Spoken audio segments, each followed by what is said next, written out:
Nasabi sa Biblia, sa Ecclesiastes sa 3, sapagat sabi po sa Biblia, kanya-kanyang panahon yan. Panahon para mabuhay, para mamatay, para magtanim, para mag-ani. Ngunit ang mga panahong ito, mga kasama, ay panahon upang magalit, panahon upang kumilos, at panahon upang manindigan. Bakit ko sinasabi ito? Tignan niyo po ang kalunos-lunos na sitwasyon ng ating bayan. Ang unang-una po nating suliranin ay lawlessness. Hindi po ginagalang ang batas. Bakit ko nasabi yan? Unang-una, yang doktrinang Bendalo ay parang na-institutionalize na. Tignan nyo na lamang ang nangyayari. Yung kay Tatay Digong, kita nyo naman, yun ang pangunahing ehemplo ng Bendalo. Bakit? Nakalagay na sa saligang batas, no person shall be deprived of life, liberty, or property without due process of law. Pinakamataas na batas ang saligang batas. Alam po natin lahat yan, kahit nang hindi abogado. Anong ginawa ng administrasyon nito? Ginamit nila para i-justify yung pag-kidnap kay Tatay Digong, yung Act of Congress defining crimes against humanity na meron daw dong surrender. Sabi ko, ano bang mas mataas? Act of Congress o Konstitusyon? Kahit anong nakalagay sa isang batas that is subject to the limitations of the Constitution, especially the Bill of Rights, which is a limitation on the powers of government, kailangan pa rin ng due process. Hindi basta pwede mong kunin yung isang tao, ilagay mo sa aeroplano, ilipad mo sa ibang bansa. At ano yung due process na yon? Nakalagay naman sa batas. Yan ang extradition law, kung saan dapat kung merong nais i-extradite, mamamayan man o banyaga na narito sa Pilipinas, dapat dumaan sa proseso sa korte ng Pilipinas. Sa korte ng Pilipinas, hindi korte ng ibang bansa, and definitely not the International Criminal Court. Bakit? Sapagkat ang Pilipinas, katulad ng lahat ng bansa, ay may soberanya, sovereignty. Anong ibig sabihin ng sovereignty? May kasarinlan tayo, hindi pwede tayong diktahan ng ibang bansa.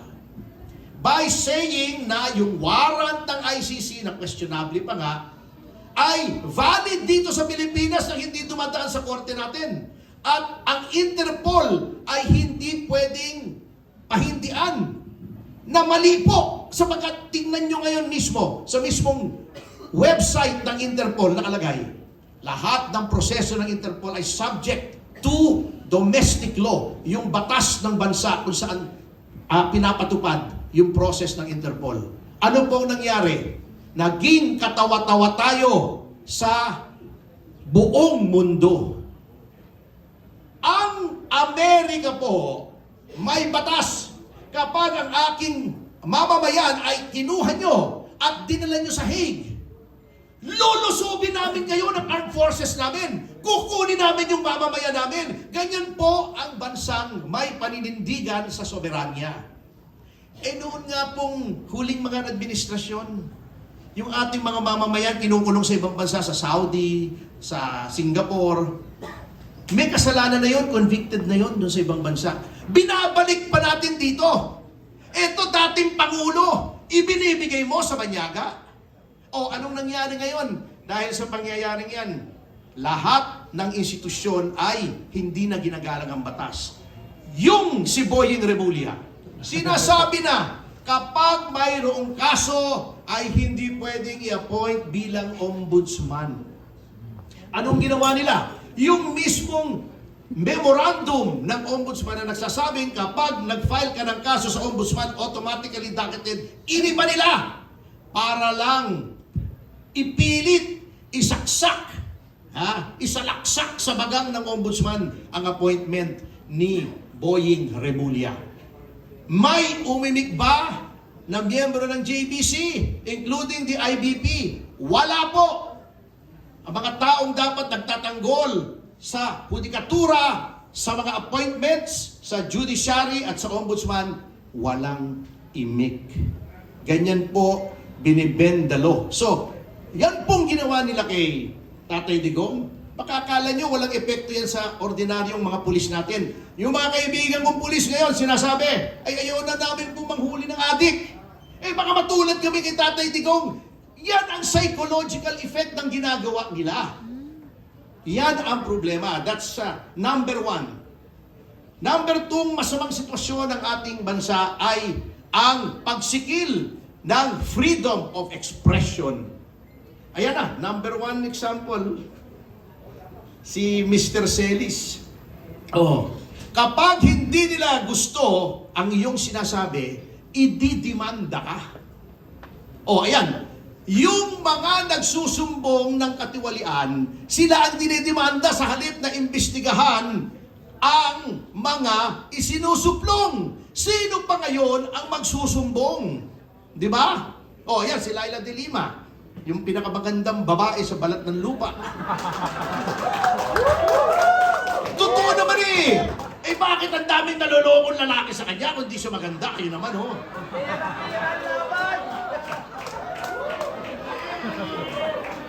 Tawa ng tawa si Caselis kung hindi ko pa alam. Rush mo yun.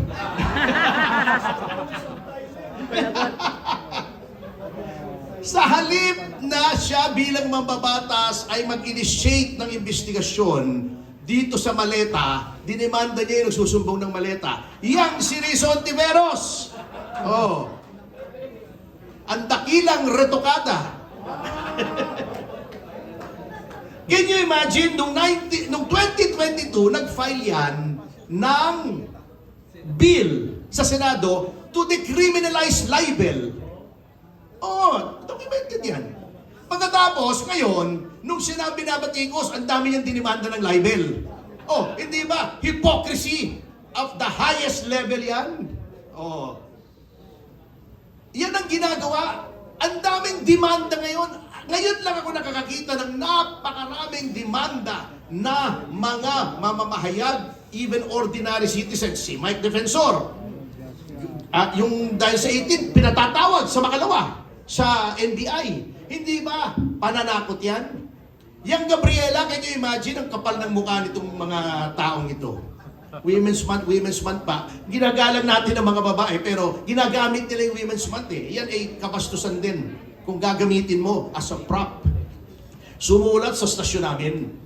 Dapat daw patigilin kami sa pagbabati ko sa Gabriela. Ano nangyari sa freedom of expression, which is one of the most fundamental rights in a republican and democratic system? Yan po ang nagiging problema natin. Okay, pangatlo. Siyempre, hindi na natin kailangan pagkahabaan ito. Corruption. Not only corruption, sapagkat yung corruption, lagi namang meron yan eh. Even in the best of countries, meron. Pero, dapat, kung may anomalya at may skandalo, to retain the trust of the people in government, iniimbestigahan, at hindi lang iniimbestigahan, honest to goodness, yung sincero, hindi yung bukang bibig, hindi pabalat bunga, hindi pakitang tao, hindi maggagawa ka ng ICI na independent, pero kapag anak mo na ang haharap, behind closed doors na. Pagkatapos, natatawa pa ako eh. Etong spokesman ng Malacanang, nandito yata yung pinsan nitong spokesman ng Malacanang, di ba si attorney, deputado? Di ba nandito? Di ba half-cousin niyo yung spokesman ng Malacanang? Yun naman, si attorney, deputa. Independent Commission on Infrastructure, pero sabi, nag-submit ng report sa Malacanang at nire-review daw ng Malacanang. Akala ko ba independent? Niloloko tayo, mga kasama. Pagkatapos na naghihiling ng ICI, si Vince Dizon, na alter ego ng presidente, lagi nandoon. Siya nag-iimbestiga, paano naging independent? Niloloko lang tayo, mga kasama. Which brings me to the fourth and last situation natin na apektado tayong lahat. yung ating ekonomiya. Alam niyo po, yung kanilang laging sinasabi na tayo ay maraming resources, maraming talented na mga tao, workforce, etc. Alam niyo po, lahat ng bansa, marami po niyan. Ang isang alas na kailangang magkaroon ang isang bansa ay kumpiyansa ng investors, kumpiyansa sa gobyerno, kumpiyansa na kapag nagpasok sila ng pera dito at nagbayad sila ng buwis, hindi na nakawin yung buwis.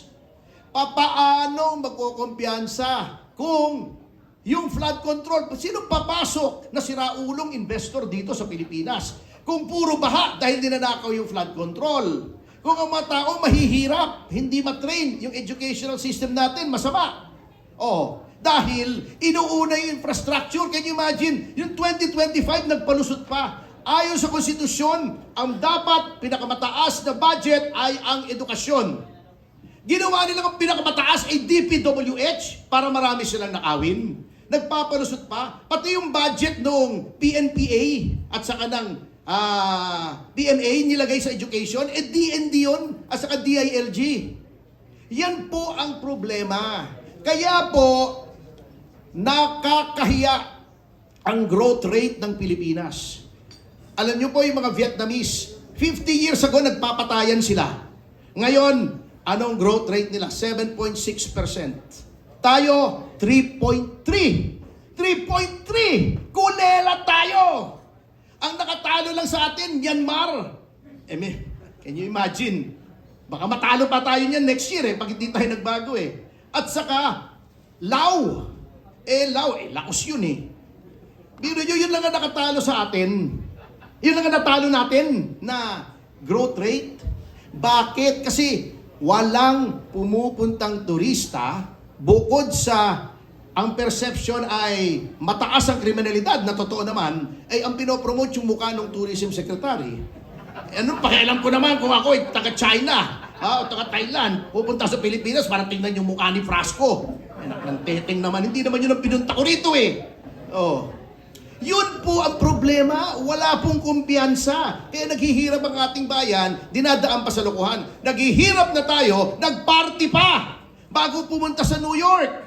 Bago pumunta sa New York, ang balita ko, 2 pang jet ang dala.